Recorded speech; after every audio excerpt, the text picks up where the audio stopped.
जी नाज़रीन, welcome back. एक दफ़ा फिर आपको खुशामदीद कहते हैं मुस्कुराता रमज़ान। मैं हूं आपका मेज़बान डॉक्टर बुलंद इकबाल।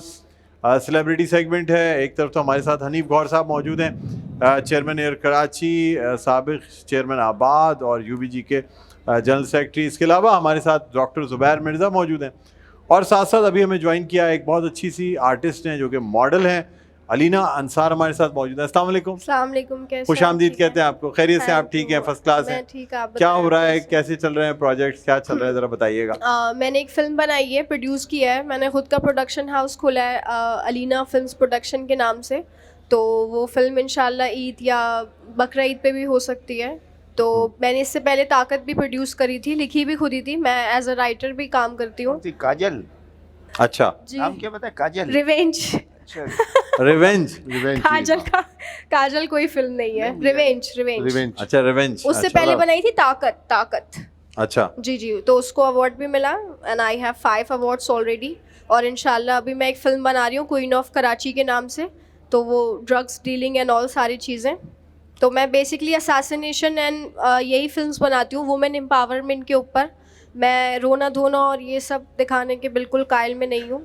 हाँ। तो मैं यही लिखती हूँ, खुद ही प्रोड्यूस करती हूँ और कभी कभी खुद ही काम कर लेती हूँ, वरना कि कोई और भी खुद ही आप सारा काम खुद ही कर लेते मैं हैं? खुद ही सारे काम कर लेती हूँ। बस एज एन डायरेक्टर मुझे मेरा एक एम है कि मैं डायरेक्टर ज़रूर बनूँ और इंशाल्लाह मैं वो आप सीख बड़ी रही होंगी हूँ। तो बन जाएंगी इंशाल्लाह। अभी तो आपकी उम्र ये है। मुआशरे की अक्कासी कर रही हैं, जो बुराइयां हमारे मुआशरे में हाँ। ये उसे उजागर कर रही है अपनी फिल्म के जरिए। मेरे ऐसा सही बात है। नहीं, ऐसा तो बिल्कुल नहीं। देखें, उसके अंदर हर चीज़ में एक लेसन ज़रूर है, एक मैसेज ज़रूर है हाँ। कि अगर और तो अब ये जो हमारी सोसाइटी में ड्रामास दिखाते हैं, मैं भी वही करती हूँ। रिसेंट भी मैंने प्रोजेक्ट किया तो उसमें लव, किसने इसको तलाक दे दी, इसका साथ अफेयर चल गया, उसमें भी यही सब दिखाते हैं। तो सोसाइटी में मैसेज तो वैसे भी रॉन्ग वो हो ही जाता है कहीं ना कहीं। अब वो तो आपके ऊपर है कि आप उसको कैसे लें।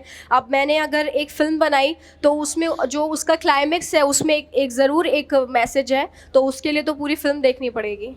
तो टीज़र देख के हम अंदाज़ा नहीं लगा सकते कि फ़िल्म कैसी है। नहीं, हम तो पाकिस्तानी ड्रामे देखते हैं रूटीन में, और पाकिस्तानी जी, ड्रामे तो देख के हम बहुत सीखते हैं उन ड्रामों से। उसमें कोई ना कोई स्टोरी जो है तो सारी बेहतरीन स्टोरियाँ होती हैं। पाकिस्तानी ड्रामे तो इतने अच्छे होते हैं कि मैं समझता हूँ ना सिर्फ पाकिस्तान में मकबूल है, हमारे बराबर कंट्री के अंदर जो है तो बहुत ज़्यादा हमारे पॉपुलर है। ड्रामास काफ़ी फेमस है। जी, सही बात है। आप ड्रामे अच्छा, नहीं बनाती?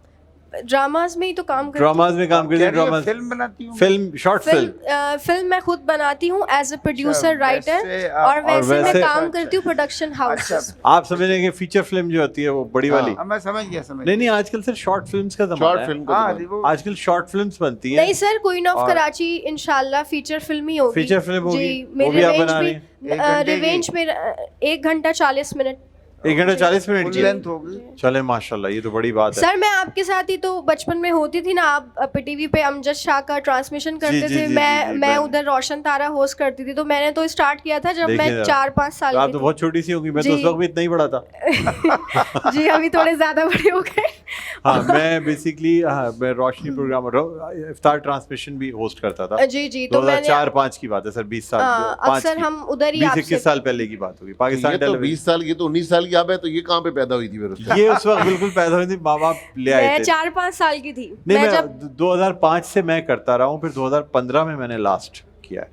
मैं 10 साल पीटीवी पे करता रहा, जी। पाकिस्तान टेलीविजन। और हम देखते थे आपको वहाँ, क्योंकि मैं मंजूर कुरैशी अंकल का टेलीफिल्म करी थी। मैं स्टूडियो बी में थी, काम करती थी। अच्छा, तो हम आपको देखने मंजूर आते कुरैशी थे। साहब इज अ बिग लेजेंड, बहुत जबरदस्त। काजिम पाशा अंकल के साथ 4 also साल work की with उम्र में इतना याद कैसे है? ऐसे मैं सर तो ये पीटीवी हैरान की मेमोरीज होती हैं जो हूँ। जो भाई 4 साल में कैसे जो याद होगा? आर्टिस्ट लोग होते हैं ना सर, उनको थोड़ी सी सब कुछ याद फोटोग्राफिक नहीं, मेमोरी होती है। और बुलंद हाँ। 4 साल क्यों, यही काम कंटिन्यूअस कर, अगर ये छोड़ के किसी दूसरे काम में, तीसरे में, तो ये भूल जाती हैं। फिर ये कंटिन्यूअसली करती रही। कंटिन्यूसली डॉक्टर साहब ने रीजन निकाल लिया कि रीजन क्या है, क्या नहीं, एक्चुअली मैंने ड्रॉप कर दिया था। मेरी पढ़ाई बहुत मुश्किल से हो रही थी, तो मैंने अच्छा। 8 तक, मैंने 7 तक किया और उसके बाद फिर मैंने ड्रॉप छोड़ कर दिया दिया। था। जी, फिर मैंने असल कॉलेज में रोशन कंप्लीट तारा किया। बच्चों का प्रोग्राम है सिंधी में, जिसको बच्चे ही होस्ट करते हैं। जी अच्छा, जी, तो वो मैं करती वो थी। बेसिकली जो चिल्ड्रंस या किड्स होते हैं ना, वो होस्ट करते हैं। और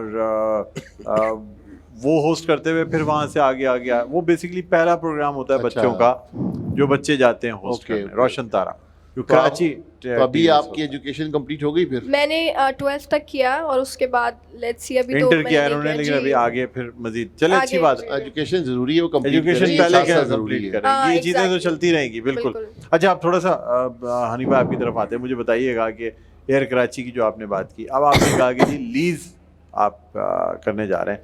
कोई भी एयरलाइन जो अपने जहाज़ को ख़रीदती नहीं है, ज़्यादातर लीज़ होते हैं जहाज़, तो क्या समझते हैं आप आजकल के हालात में एयर स्पेस बंद हो रही है, चीज़ें हो रही हैं, 7-7 साल का टाइम है जहाज़ों को मिलने में, तो उम्मीद रख रहे हैं आपके जहाज़ मिल जाएंगे और आप लॉन्च कर लेंगे? जी डॉक्टर साहब, 7 साल जो जहाँ आपने तस्करा किया, को 7 साल उस जहाज़ का टाइम है कि अगर हम लोग ब्रांड न्यू जहाज़ लेने जाते हैं, खरीदने जाए, हम ख़रीदने जाते हैं, तो हमें 7 साल के बाद हमारा डिलीवरी टाइम हमें मिलता है जहाज़ का। जैसे आपने खुद कहा कि लीज़ पे लेते हैं। लीज़ 2 किस्म की होती है, एक ड्राई लीज़ होती है, एक वेट लीज़ होती है, और तीसरी एक होती है परचेज़ लीज़ होती है।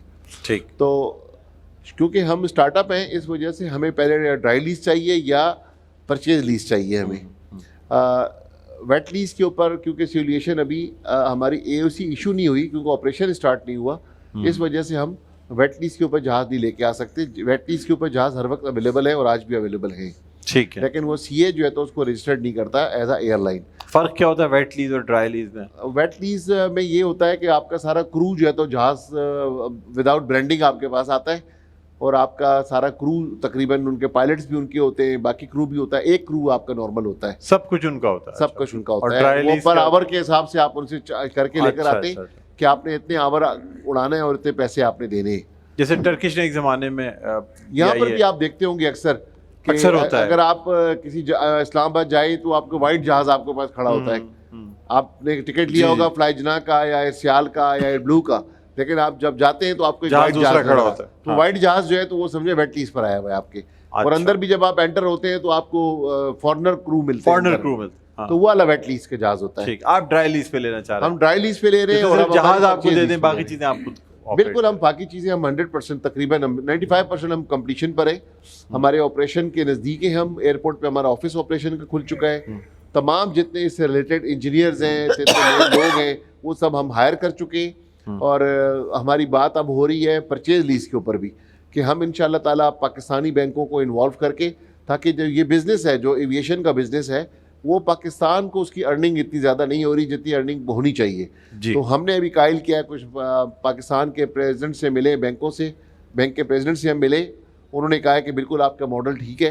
और अब हम गवर्नमेंट के पास जा रहे हैं, मंडे को मेरी मीटिंग है इंशाल्लाह, तो मंडे को मैं जाकर मीटिंग में मैं गवर्नमेंट के हाई प्रोफाइल लोगों को जाके कायल करूँगा, और वो कायल करने के बाद फिर हमारे Pakistani bank through state bank involve हो जाएंगे, और जो जहाज़ हैं हम अपने परचेज़ करना शुरू कर देंगे इंशाल्लाह। अच्छा जी। अच्छा, साथ साथ परचेज भी होंगे। कितने साल का प्लान आप बना के लेके चल रहे हैं एयर कराची का? हाँ, देखिए 5 साल का इनिशियल प्लान बनाया है कि 5 साल के अंदर हम शुरू में हम 3 जहाज़ लेंगे, उसके बाद हम ग्रेजुअली 2 से 4 जहाज़ बढ़ाते जाएंगे। और जिस तरह से एयर सियाल ने ग्रेजुअली आज 13 जहाज़, 3 से 13 जहाज़ किए हैं, तो हम भी अपने उसी मॉडल को लेके जा रहे हैं, क्योंकि वो बिज़नेस कम्युनिटी का मॉडल है और हम भी बिज़नेस कम्युनिटी हैं, तो हम सिमिलर मॉडल को लेके चल रहे हैं। तो हमारी भी उम्मीद ये है कि हम इंशाल्लाह 3 जहाज़ों से 13 जहाज़ इंशाल्लाह हम 5 साल के अंदर कर लेंगे। करेंगे। 3 जहाज़ों के लिए कितना कैपिटल आपको पूरी एयरलाइन के लिए रिक्वायर्ड है, जो आप 45-50 लोग जो मिल के आपने जमा किया, कितने अरब रुपए? देखिए, अगर जिस तरह आपने पहले फरमाया कि अगर हम ड्राई लीज पर जाते हैं, तो ड्राई लीज के लिए तो आपको 3 से 4 इनिशियल इन्वेस्टमेंट इंस्टॉलमेंट देनी होगी। वो आप लगा लें तो, और फिर आपको एडवांस रेंट देना पड़ता है, और रिजर्व आपको जो अरे भाई, spares के इतनी होते हैं। नॉलेज कैसे हुई चीज़ों की? आप माशाल्लाह ट्रांसपोर्टर, तो मेरे ख्याल में ट्रांसपोर्ट से तो आपका ताल्लुक नहीं। थोड़ा थोड़ा रहा है, या कैसे फिर इतना कैसे आपको नॉलेज हो गई इतनी कि जी ये ड्राई लीज है, वेट लीज है, यहाँ जहाज़ मिलते हैं, यहाँ से परचेज किए जाते हैं, यहाँ से ये होता है, यहाँ से टिकटिंग का किस तरीके से हो, कैसे आपने डॉक्टर साहब देखिए, हर चीज़ को सीखने का एक होता है। आप भी डॉक्टर बने तो आपने उसके लिए, जब आपका शौक था तो आपने जाके उसकी स्टडी की और आपने वो इल्म हासिल किया, और आप आ गए और आपको इस फील्ड का पता लगा। तो मेरा भी ये शौक था एविएशन का। मैंने 2009 में कंपनी कोशिश की थी कि मैं बनी, तो वो उस टाइम किसी वजह से फाइनलाइज नहीं हो सकी। फिर मेरी 4 साल पहले मैंने सरीन ले रहा था, मैं सरीन मेरी ऑलमोस्ट डील फाइनल हो गई थी। पे बात हो गई थी आपकी? जी, मेरी तकरीबन एयर मार्शल सुहेल गुल साहब से बात हो चुकी मतलब थी। शौक था आपको एक? जी, मुझे शौक था ऑन करने का। जी। अभी मेरा 3rd अटैम्प्ट अल्हम्दुलिल्लाह है कि जब आर्मी चीफ ने कहा कि पाकिस्तान में पैसा लेकर आए, हाँ। तो हमें पता है कि IMF ने इस वक्त पाबंदियां लगाई हुई हैं, पाकिस्तान पैसा नहीं आ सकता। तो मैंने उस वक्त आर्मी चीफ को कहा कि सर पैसा तो नहीं आ सकता, लेकिन हम कुछ पैसा जाने से बचा सकते हैं। सही हम बात। कोई ऐसा वेंचर करते कि एविएशन इंडस्ट्री के अंदर बहुत बड़ा गैप है। आप देखेंगे इस वक्त टिकटें 80-90 हज़ार रुपए की टिकटें मिलती हैं। अक्सर अगर आप जब इस्लामाबाद जाते लेकिन हैं, आपके लिए कंपटीशन टफ नहीं हो जाएगा PIA की निष्कारी के बाद से? वही नहीं। लोग जिसमें से कुछ लोग आपके साथ भी थे, अब वो आरिफ हबीब कंसोर्शियम में हैं। देखिए आरिफ हबीब साहब, अकील रेड्डी साहब, बशीर जानो, ये सब मेरे साथ भी हैं, सब partners आपके हैं। साथ भी हैं सर पार्टनर? और ये लोगों ने तो लाजमी देखिए, वो साइज़ PIA का तो बहुत बड़ा साइज़ है, तो मैं उस साइज़ का तो मैं मैच करने की तो बात ही नहीं करता। लेकिन अल्लाह का शुक्र है कि जैसे पहले भी PIA चल रही थी तो सबका शेयर अपना अपना मौजूद था। फ्लाई जिना का शेयर मौजूद था, एयरसियाल का मौजूद था, एयर ब्लू का मौजूद था, सारी एयरलाइनें वो चल सारे रही थी। अपने अपने और उसके बावजूद भी टिकटों की कीमत कभी कम नहीं हो कभी रही थी, कम नहीं क्योंकि 25 करोड़ के मुल्क के अंदर सिर्फ लेकिन 17 सर, जहाज चल रहे थे। एक सरकारी एयरलाइन में, और अब पाकिस्तान में तो आपको पता है सरकारी इदारे किस तरह चल रहे हो। जी जी। लेकिन एक प्राइवेट, वही लोग जो आपके साथ मौजूद हो, वही एक प्राइवेट इतनी बड़ी एयरलाइन लेके आ रहे हो, तो आपको नहीं लगता है कि एक थोड़ा सा कंपटीशन टफ होगा? नहीं देखिए, वहाँ पर वो मेरे इन्वेस्टर हैं, उनके पास एक्टिव रोल नहीं है। अकील रेड्डी साहब भी डायरेक्ट इन्वॉल्व नहीं है, आरिफ हबीब साहब अच्छा, भी नहीं एयर है। कराची में आप कह रहे हैं कि वो इन्वेस्टर हैं? वो इन्वेस्टर है मेरे साथ, ठीक उन्होंने है। मेरे साथ मेहरबानी की है, लबैक का है मेरी आवाज़ के ऊपर उन्होंने, और मैं तमाम कराची के दोस्तों का शुक्रगुजार हूँ जिन्होंने भी मेरी आवाज़ पे लबैक का है, हमारी उस कंपनी मेरे कराची में इन्वेस्टमेंट्स की हैं। ठीक है। मैं हमेशा से उनका शुक्रगुजार रहता हूँ। PIA के अंदर आरिफ हबीब साहब लोगों का एक्टिव रोल है, वहाँ उनका एक्टिव वहाँ मैनेजमेंट उनका- उनके पास। वहाँ अच्छा, यहाँ की मैनेजमेंट टोटल आप करें? यहाँ की मैनेजमेंट सारी मेरे पास है। ठीक है। और मेरे को हम 10 डायरेक्टर्स हैं, तो 10 डायरेक्टर ने यूनानिमस मुझे चेयरमैन बनाया है। तो लाजमी जो एयरलाइन का चेयरमैन होता है, फिर जिम्मेदारी सारी उसकी सारी है। जिम्मेदारी चेयरमैन की होती है। चेयरमैन की जिम्मेदारी है, तो मैं एज अ चेयरमैन मैंने अपनी वो जिम्मेदारी ली है कि एयरलाइन का मैं चेयरमैन हूँ। इस वजह से मैं पूरी दुनिया में मीटिंग्स करने के लिए मैं अपने CEO के साथ, air vice marshal Imran Majid साहब के साथ मैं जा रहा होता हूँ। मैं अभी डबलिन से आया हूँ, आयरलैंड में था, मैं लंदन गया, कॉन्फ्रेंस और सारी हाँ, बताया उससे था। पहले मैं फ्रैंकफर्ट गया, जर्मनी गया, मैं बीजिंग गया, चाइना। सर, अगर आपको PIA का चेयरमैन लगा दे तो PIA बेहतर हालत में होती है आज? देखिए, कोई भी आपकी नीयत अगर अच्छी हो तो आप कोई भी दुनिया में काम कर सकते हैं। जैसे हाँ। आपने मेरा तारुफ कराया कि मैं अपने ग्रुप का, गौर ग्रुप ऑफ कंपनीज का चेयरमैन हूँ, तो जब मैंने ये स्टार्ट लिया था बिजनेस, हाँ। उस वक्त तक मुझे इल्म भी नहीं था, मेरी सोच भी नहीं थी कि अल्लाह ताला मुझे इतनी तरक्की दे सकता है माशाल्लाह। और मैं सिर्फ अपने पूरे ग्रुप का चेयरमैन बन सकता हूँ, ये मैं 12 कंपनियां रन कर सकता हूँ। ठीक। अगर आज आपने खुद अपने इंटरव्यू में बताया कि मैंने 40 प्रोजेक्ट कराची शहर में बनाए और मैंने सारे के सारे 100% डिलीवर किए, 100% डिलीवर। तो 100% अगर मेरी डिलीवरी है तो इसका मतलब है अल्लाह ने मेरे को कामयाब किया। मुझे गौहर का नाम जो है वो कामयाबी और तकमील की जमानत है। बड़ी बात ये देखिए, चाहे वो शहर के किसी भी इलाके में आपने जी प्रोजेक्ट्स बनाए हैं, वो तमाम मुकम्मल होकर डिलीवर लोगों किए। तक डिलीवर हुए हैं। ये बड़ी बात है। एक बिल्डर की कामयाबी के राजी होता है बिल्कुल। उसके कितने कंप्लीटेड प्रोजेक्ट्स हैं।